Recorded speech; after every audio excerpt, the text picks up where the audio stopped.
Okay, I am here at This Is the Place Monument.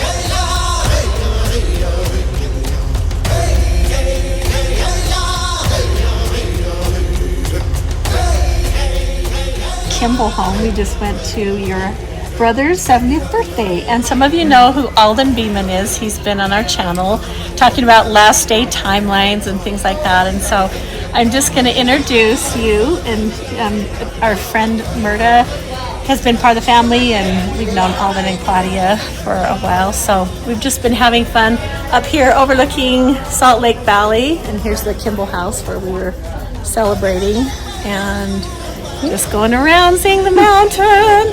So I'm just going to let you introduce yourself, and I will just film from the other side and let you tell your story and your name and everything. So my name is Margaret Armstrong. I am from Central Massachusetts. I've been a lifelong member of the church. My parents were baptized 2 years to the day before I was born. I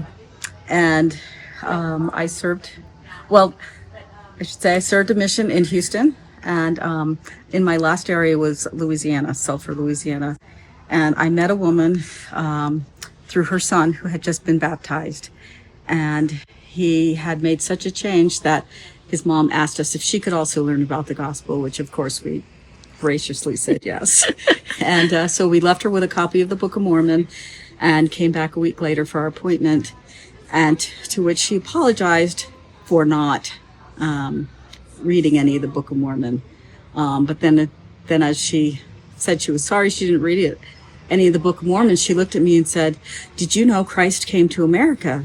To which I said, "Well, of course I know Christ came to America because I read it in the Book of Mormon." And she looked at me with this shocked look on her face that it was in the Book of Mormon. And I said to her, "Well, how did you know where that Christ came to America?" She said, "My grandfather told me, and his grandfather told him until the time that Christ came to America." And at that moment, the Spirit just descended into the room. You could just feel it. And she knew, and my companion, this will date me, was across the other end of the room, putting in the film strip into the film strip projector. And she started walking over, and she hit the wall of the Spirit. You could just feel it. And she looked at me and said, "What did I miss?" And we explained it to her that our friend had just told us that Christ came to America and her family had taught her. And she ended up being baptized 2 days before I went home from my mission by her son, who introduced her to the gospel. So that was... And she was a tribe. She was of the tribe, the Cherokee. A Cherokee. She was Cherokee. Yeah. And she, very proud of her ancestry, which we all should. She should be, yeah. We all should. Everyone has a piece that can bring it together. And then you said somebody else was Cherokee too that you found out. My son that we adopted is part Cherokee. Wow. It's a good spirit in the home. Yeah, so it's real fun. Well, and I might just add some things about a book that I have called The Gospel of the Great Spirit that shows that I had a friend who, Willie Whitefeather, he's passed on, bless his soul. He taught me a lot of cool things about the Cherokee and his native tribes and showed the characters that are similar to the Anton script. And they're the first ones to have an alphabet. And the Cherokee were, some of the first to share their alphabet. And, anyway, there's a lot of really cool things. But there's so many more wonderful things coming forth that the Lord's allowing to come forth so that we can all just unite. Mm-hmm. We all just need to unite. I am grateful to the natives for all that they have done. Mm-hmm. My mission president was Native American chief. He had a huge impact in my life. The first visiting teacher that my mom ever had was Apache. Wow. And I just loved her. She just was She was baptized because people in our ward called on the phone and asked if they wanted to learn about Christ in America. And she was like, yes. So, yeah, these are their people. And so you were mentioning some things about your mission president that was taught at BYU. he taught at BYU, President Maestas. He's since passed on, but he was such a good man. Just absolutely made a huge difference in my life, and I know in the lives of many of the missionaries that served under him.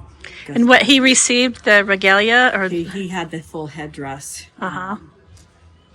For the native, with the feathers from top all the way to the bottom. And you said his tribe. Do you remember I what don't tribe? remember the name of the tribe. He was from Colorado.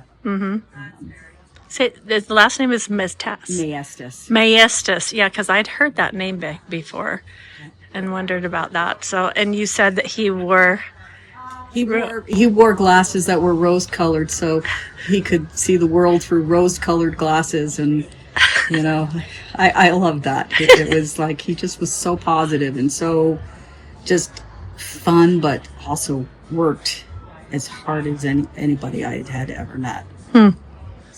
That's wonderful. And so you were down in Houston. Houston. Did you go to the outer areas too? Yes. And Yeah, okay. for some reason they always put me on the outskirts. Uh-huh. And I was always getting lost. I wish we had GPS, but I know the person that invented GPS. Oh, yeah? Yeah, the scientist. But I used to go on splits down there because I was a nanny down there for 6 kids in Spring,